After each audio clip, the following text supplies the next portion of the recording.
देखिए, एक चीज याद रखना कि यह हिंडनबर्ग का जो के पीछे जो रिपोर्ट है, नाथन जो उसके मालिक है, वो शॉर्ट सेलर है। हम्म। और शॉर्ट सेलर है अमेरिका में। उसने शेयर शुरुआत से पहले पहले खरीदे, फिर बेचे सस्ते दाम में। और उस सस्ते दाम में जो खरीदना चाहा, शॉर्ट सेलिंग किया, बुकिंग ऑर्डर हम्म। किया, उसको उसमें पैसे बनाने के लिए उसको उसके बाद में उसने रिपोर्ट पब्लिश किया, जो हम इंग्लिश में कहते हैं फ्रंट रनिंग।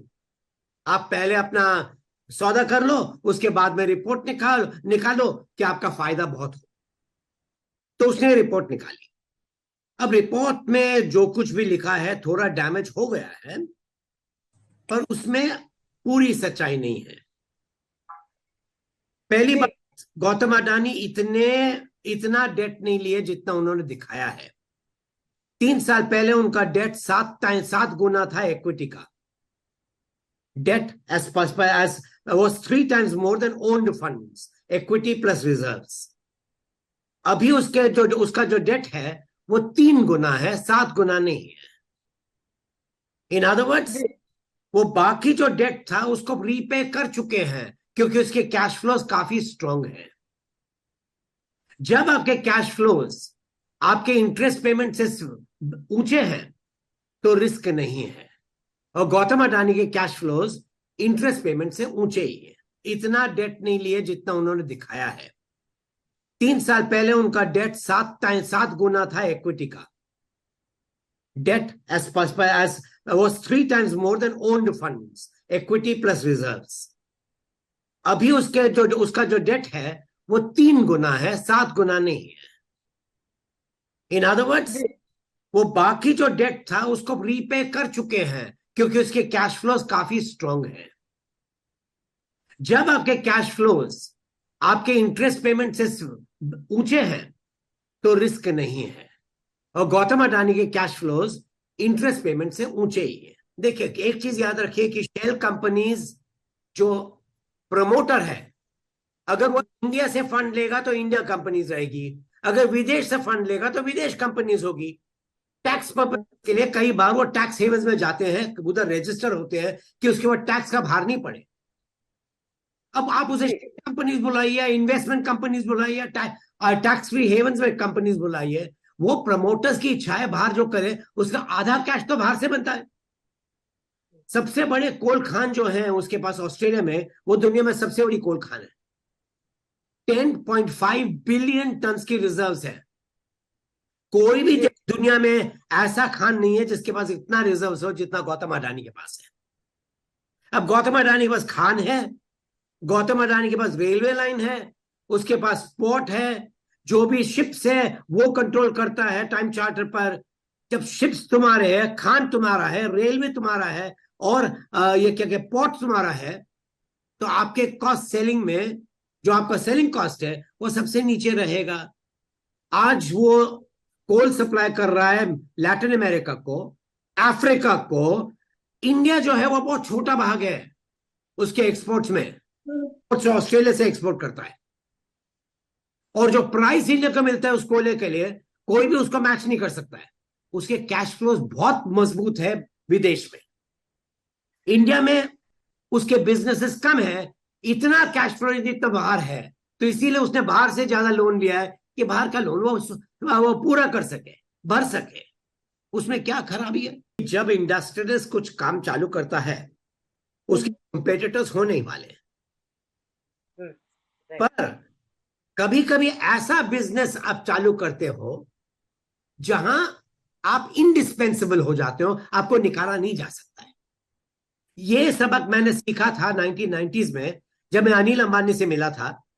उस समय रिलायंस अनडिवाइडेड था, और उस समय अनडिवाइडेड रिलायंस में मुझे अनिल अंबानी समझा रहे थे कि वो इलेक्ट्रिसिटी में जा रहे हैं, उसके पीछे एक कारण है। इस देश में आप कोयला इंपोर्ट कर सकते हो, पेट्रोकेमिकल्स इंपोर्ट कर सकते हो, आप सीमेंट इंपोर्ट कर सकते हो, स्टील इंपोर्ट कर सकते हो, पर आप बिजली इंपोर्ट नहीं कर सकते हो। जी। बिजली इज इंडिस्पेंसिबल। हाँ, थोड़ा मोटा बेचना खरीदना होता है क्रॉस बॉर्डर, जैसे हम थोड़ा भूटान से लेते हैं, जैसे हम थोड़ा पावर बांग्लादेश में बेचते हैं। पर हम्म, पावर डिस्ट्रीब्यूशन वो देश में डोमेस्टिक पावर जनरेशन होता है। So you become indispensable. बाकी चीजें आप खरीद सकते हो बाहर से, पावर नहीं खरीद सकते हो। पर जी। थोड़ा पावर, 2 मिनट, आप थोड़ा पावर ले सकते हो एलएनजी से, डीजल से।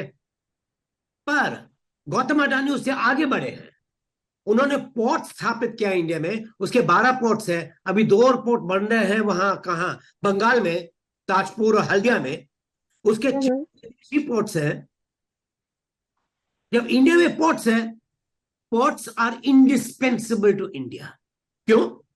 अब देखिए इंडिया की जीडीपी, उस जीडीपी में 44% एक्सपोर्ट इंपोर्ट है।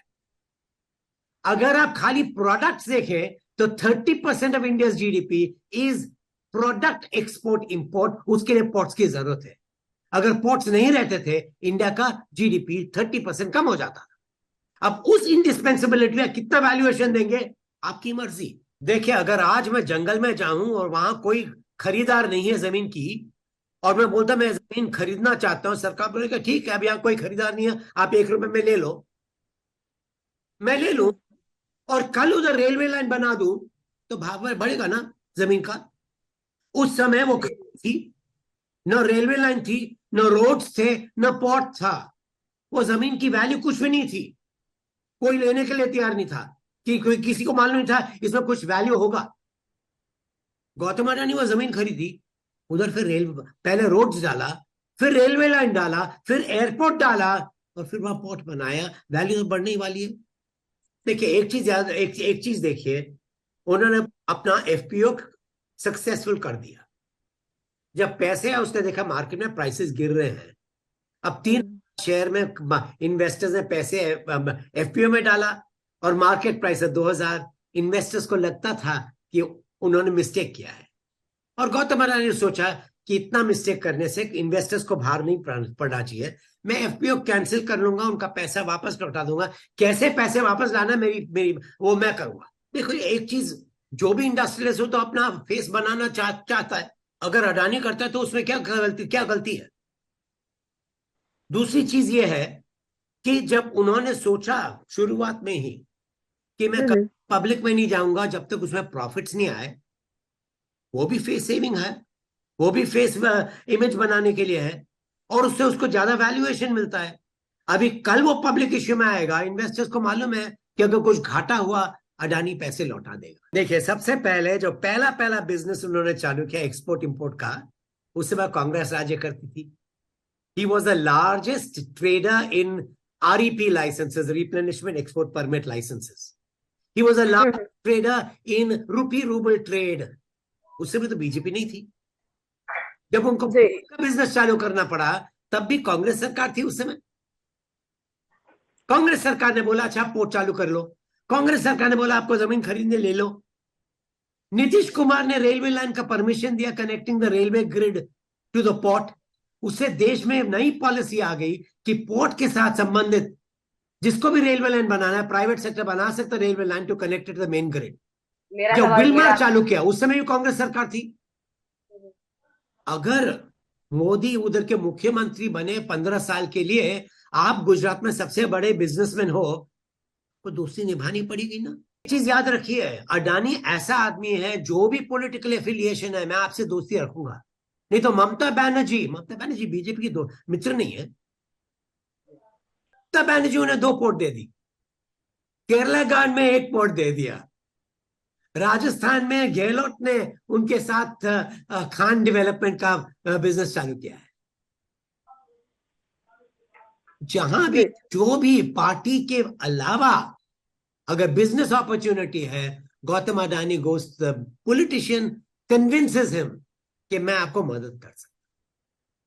एक और चीज याद रखिए, गौतम अडानी जिस राज्य में उनका कुछ कारोबार है, वो मुख्यमंत्री के पास जाते हैं, आपके पास स्कूल्स हैं जो आप नहीं संभाल सकते, मुझे दे दीजिए, मैं अपना लूंगा, मैं उनका अडॉप्ट कर लूंगा।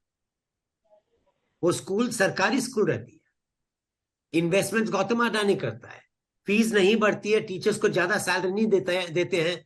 वो खाली इनपुट आउटपुट, स्टूडेंट का लास्ट ईयर 50% था, आज उसको 55 मिला या नहीं मिला, तो टीचर क्या कर रहा है, वो टीचर को मॉनिटरिंग करता है, फैसिलिटीज बुला देता है। टुडे आज 6,000 स्कूल्स उसके हैं, और बच्चे जो प्राइवेट स्कूल में हैं उनके पेरेंट्स आते हैं गौतम अडानी के मैनेजर्स के पास, बोलते हैं हमारे बच्चे को प्राइवेट स्कूल से निकाल के हम आपकी स्कूल में डाल सकते हैं। सरकारी स्कूल है, मैनेजमेंट खाली बदला है।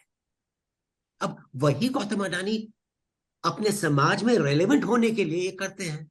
आप उसे CSR कहिए, आप उनको उसको कहिए कि गौतम अडानी की इंटरेस्ट है स्कूल्स में, पर इस देश में सबसे बड़ा कल्याण तब होता है जब स्कूल के बच्चे को बढ़ा सकते हैं, क्योंकि वो भविष्य है।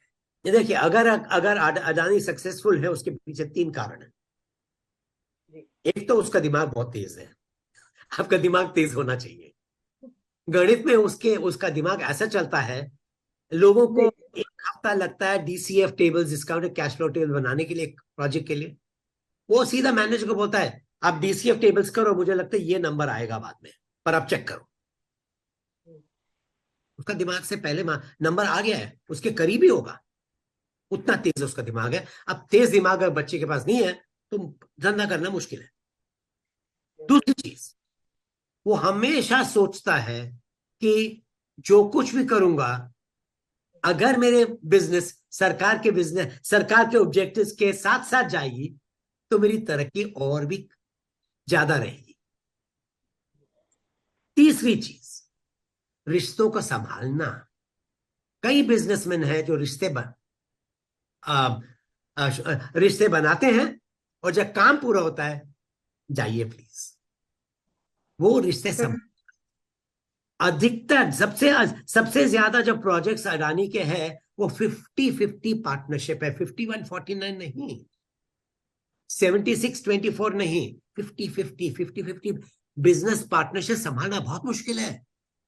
अगर यंगर जनरेशन को बढ़ना है, रिश्ते संभालना बहुत जरूरी है, क्योंकि रिश्तों के साथ दोनों की स्ट्रेंथ्स शामिल होती है और बिजनेस बढ़ता है।